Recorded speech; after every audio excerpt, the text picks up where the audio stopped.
What is up, guys? Welcome to the first episode of Slick Willie's Economics series. Assuming that I have an A in economics again next semester, this will be the first of a two-part video series that applies economic theory to real-world problems. In this episode, we will be taking a look at the current drop in oil prices and analyze the causes and effects of the situation. Without further ado, let's dive into today's episode. The oil market is in turmoil. Since mid-2014, the price of Brent crude oil has more than halved, bringing it to levels similar to after the 2008 recession. Oil-producing countries and energy companies have suffered major losses, resulting in economies slowing down and thousands of workers losing their jobs. Now you might ask me, why is this drop in price happening?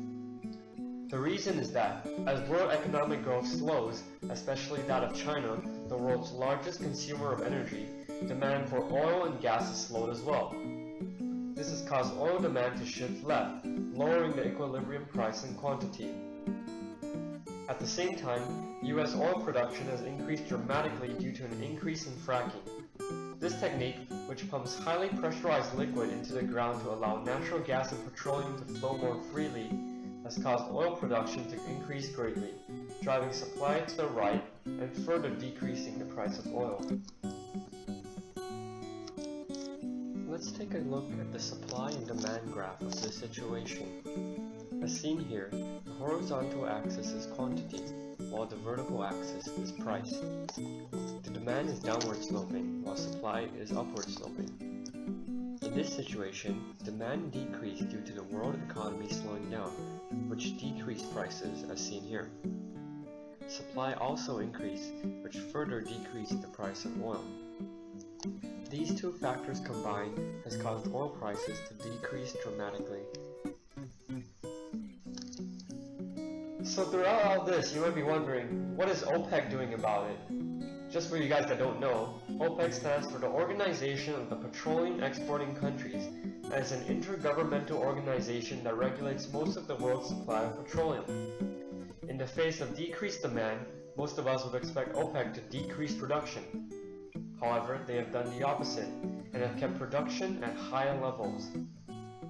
Their reasoning for this is because they believe lower production will cause their market share to be reduced, allowing competitors such as Russia to gain a bigger foothold in the market. The large supply is also an attempt by them to drive American shale gas producers out of business. As a result of all this, oil prices have remained low. So who are the winners and losers of this oil price drop?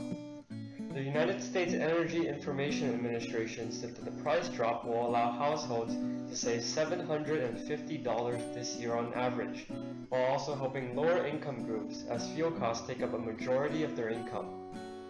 Motorists will also reap benefits from this drop in price. However, countries which have economies that rely greatly on oil production, such as Venezuela and Russia, will suffer economic losses. Experts claim that Russia loses about $2 billion for every $1 drop in oil price, while Gulf states will also lose money. However, the effects on these countries will be less severe due to their huge foreign currency reserves. Energy companies, especially smaller-scale oil and gas producers, will also lose profits because marginal revenue is less than average total cost. This has resulted in many workers in this industry losing their jobs. Before we go any further, let me go more in depth about how many of these small firms are being affected. In the long run, firms in perfectly competitive markets, just like these smaller oil and gas producers, earn zero economic profit, as average total cost equals marginal revenue. However, in the short run, the price of the good could fluctuate, resulting in either profits earned or lost. If price was above average total cost, firms would earn money. However, since the price of oil is really low right now, many of these firms are losing money. In the long run, however, the consequences of low oil prices far outweigh the benefits. According to Goldman Sachs, $1 trillion worth of oil investments are now at risk, hurting not only energy companies but also construction and engineering firms that were supposed to develop these projects. Cities and regions where these companies operate will also be affected, causing the global economy to be worse off. The environment will also be negatively impacted due to an increased oil consumption, which leads to larger production of greenhouse gases. So how will this problem be fixed?